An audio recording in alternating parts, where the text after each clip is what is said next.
After the departure of Jonathan Smith and the landscape of college football changing next year, with Oregon State being one of only two teams to stay in the Pac-12, which will be officially the Pac-2 next year, there's got to be some questions on the future of this Oregon State program. So I wanted to talk about the future of Oregon State, but before I get into this video, here's a quick reminder to like the video and subscribe to the channel, and also turn on notifications so you never miss an upload, because we post daily videos. But without further ado, let's get into the video. I gotta start off with giving credit where it's due to this Oregon State team and what Jonathan Smith has done for this program the last couple years. 2015 through 2018 for Oregon State had to have been one of the worst stretches of college football seasons I've ever seen from a Power 5 program. Now I know it's hard to surpass how bad Vanderbilt and Northwestern has been, but give props to Northwestern this year because they are actually going to a bowl game this year. But we are talking about Oregon State, and from 2015 to 2018, Oregon State, they went 9-39 through those 4 years, winning only 4 games in the Pac-12 conference. It had to have been one of the worst times to be an Oregon State fan. Imagine if Oregon State was in the SEC all those years. Would they even win a conference game? We've seen some bad teams in college football, but who would love to see Oregon State and Vanderbilt playing for their only win on the season? Jokes aside, let's kind of go away from making fun of how bad Oregon State was from 2015 through 2018. Those aren't the only years they were bad though. There were many years throughout the 2010s that they didn't make a bowl game. I'm just pointing out the 4 years that was one of the worst stretches I've seen, and possibly the worst stretch from Oregon State in history. But let's kind of get up to date with this Oregon State team. And ever since signing Jonathan Smith, they've somehow turned it into a pretty decent team. And it's impressive what a coach can do for a program in just a few years. After Jonathan Smith signed a deal to be the new head coach at Oregon State on November 29, 2017. Yes, it took time for Jonathan Smith to build this Oregon State program back up. And the 2020 limited COVID season they had, only playing 7 games, didn't help. But by 2021, Oregon State had seen some light, as they got to their first bowl game since 2014, finishing 7-6. And let's be real, 7-6 isn't super impressive, but it was a decent beginning to something bigger after Oregon State had been one of the most consistently terrible teams in the Power 5. But in 2022, you could say Oregon State under Jonathan Smith put together a great season, as they did finish with a 10-3 record, and 2 of their losses came by 3 points. But they didn't just go 10-3. They destroyed Florida, who is an SEC school, in the Las Vegas Bowl.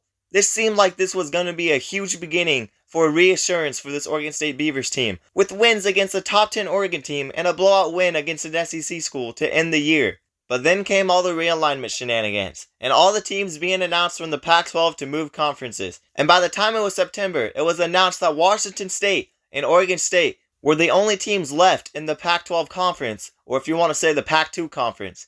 And they have been left out of the realignment picture since then, and they've been completely disregarded, and nobody seems to care about them. As you now have teams like USC, UCLA, Oregon, and Washington moving into the Big Ten, along with Colorado, Utah, Arizona, and Arizona State moving to the Big 12. And the last announcement, which really completely killed any hope for the Pac-12 conference, which was California and Stanford moving to the ACC. It's pathetic that California teams have to go all the way to the Atlantic coast to play games. Nobody wants to see a California school play a game at freaking North Carolina or Virginia. It makes no sense. But you may be wondering what's next for Oregon State. Well, at this point, all you can do is play football and hope for the best. And let me tell you, they definitely came out and played pretty decent football, getting their highest ranking in the playoff era, coming in at number 10 just a few weeks ago. And as of now, they're 8-4 and will be playing in a bowl game to end the season. It's still undetermined on who they will be playing, but Oregon State still somehow happened to put together a decent season in a very improved conference, and questionably the deepest conference in the year 2023. And although they didn't finish the regular season better than last year, you still gotta say it's a pretty good year for the Oregon State Beavers. And all your losses but 1 came by 3 points or less. Now we all know the future was already looking tough for Oregon State, not being able to get a deal to get into a Power 4 conference, which is what it will basically be next year, because you can basically call the Pac-12 dead by now. And by next year, the whole landscape of college football will change, with the 12-team playoff and the Pac-12 being dead, and also the transfer portal and NIL continuing on. But anyways, if you're an Oregon State fan, you have to have some hope for your Oregon State team, right? You still have your coach, you have a new stadium. It seems like you guys have a pretty good team going into the next couple years. Maybe you guys will figure something out, even if you're being left out of the picture. And even though it may seem like Oregon State's future looks tough, but honestly, what worse could happen? At this point, you put together back-to-back seasons where you're constantly ranked in the top 20. Well, what's worse? How about your coach leaving, even though his alma mater was at Oregon State?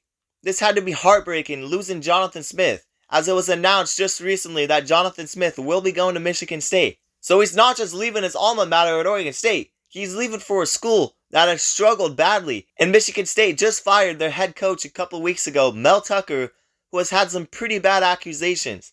And the vibe for Michigan State football has been completely off. But Jonathan Smith chose to leave Oregon State for the Michigan State Spartans. But honestly, if you ask me, I don't blame the dude.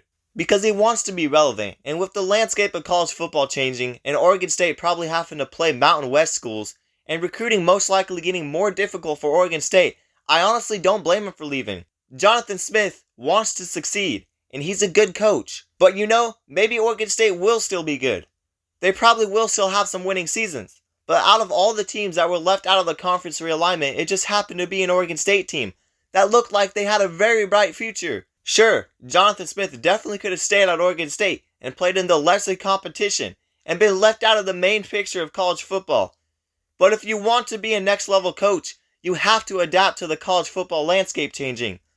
But what does this mean for Oregon State? If you ask me, I won't be surprised to see possibly players transferring out and following Jonathan Smith to Michigan State. I mean, who knows? Even without Jonathan Smith leaving, we probably would have seen players transferring out regardless of if Jonathan Smith left Oregon State. But just watching some of Oregon State's home games this year and seeing how much atmosphere there was when playing a game at Oregon State's new field in front of all their fans, I would have to admit, Oregon State is one of the greater atmospheres in college football, and they have a pretty good fan base. But what does this mean for the morale of the fans? What does this mean for the future of the program? We may not see Oregon State be relevant in a while. I can only hope for this team to keep succeeding. And it's sad that this is happening at one of the greatest times for Oregon State football. Honestly, I don't know what's next for their team. I'm pretty sure the Mountain West and Oregon State are planning a schedule agreement for next year. So maybe this isn't the downfall of Oregon State. Maybe Oregon State will be one of the only group of 5 teams to make the playoffs in 2024. But the fact is, a team like Oregon State, who has been really good,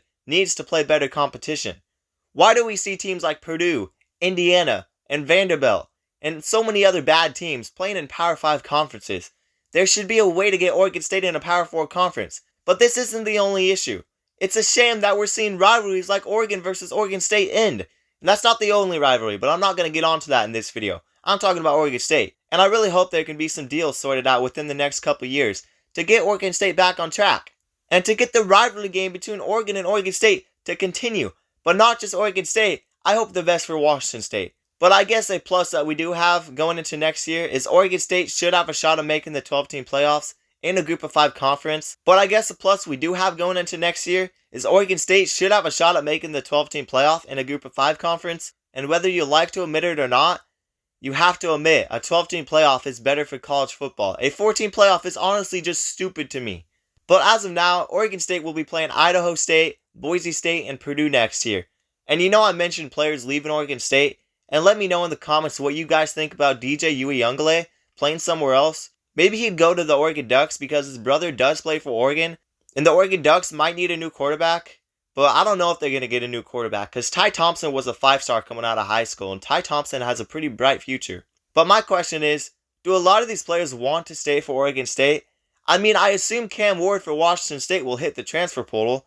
Dude is getting $1 million offers before he even hit the transfer portal. You know, this video is kind of just a rant, but everybody enjoy this Oregon State program while it lasts, because this very well could be the downfall of Oregon State, and who knows, maybe they'll still be good. Maybe they'll somehow find a way to keep their momentum going. I know we see teams that have good seasons come down to earth and become bad again, and it doesn't really make a difference, because we're used to this team being bad. But with this Oregon State team, it just feels different. Like I mentioned, their fans are awesome, and they have a special team and haven't been good in forever. And this is the most hyped this program has been in I don't even know how long. Has Oregon State ever been this hyped up? Have they ever been this good? I mean, I figure they've probably been this good, but it's been a while. And it's sad to see them lose a key piece like Jonathan Smith. So if your coach whose alma mater is Oregon State, and he's leaving Oregon State, there really has to be a worry for this team's future. Because obviously there's got to be a reason Jonathan Smith is leaving. Because I figure he did not want to leave. But anyways, I am interested to see how Oregon State will finish their season and who they will play in a bowl game. But please, I hope stuff can be sorted out with this program going forward. Because Oregon State deserves to get a deal from a conference, more than a lot of teams that are already in the Power 5 conference. And it's not like I'm even an Oregon State fan. They're actually my team's rival. I'm an Oregon Ducks fan. But I just gotta feel bad for programs who have been really good and they're not getting any love. But Oregon State is a good football team and they should be rewarded. And I know at the end of the day, college football is becoming all about the money lately. So I don't know what will happen. But that's gonna do it for the video. Let me know what you think of this Oregon State program down in the comments below. And before you click off the video, don't forget to leave a like and subscribe to the channel. And also, don't forget to turn on notifications so you never miss an upload. Because we post daily college football videos. But that's it, guys, and peace out.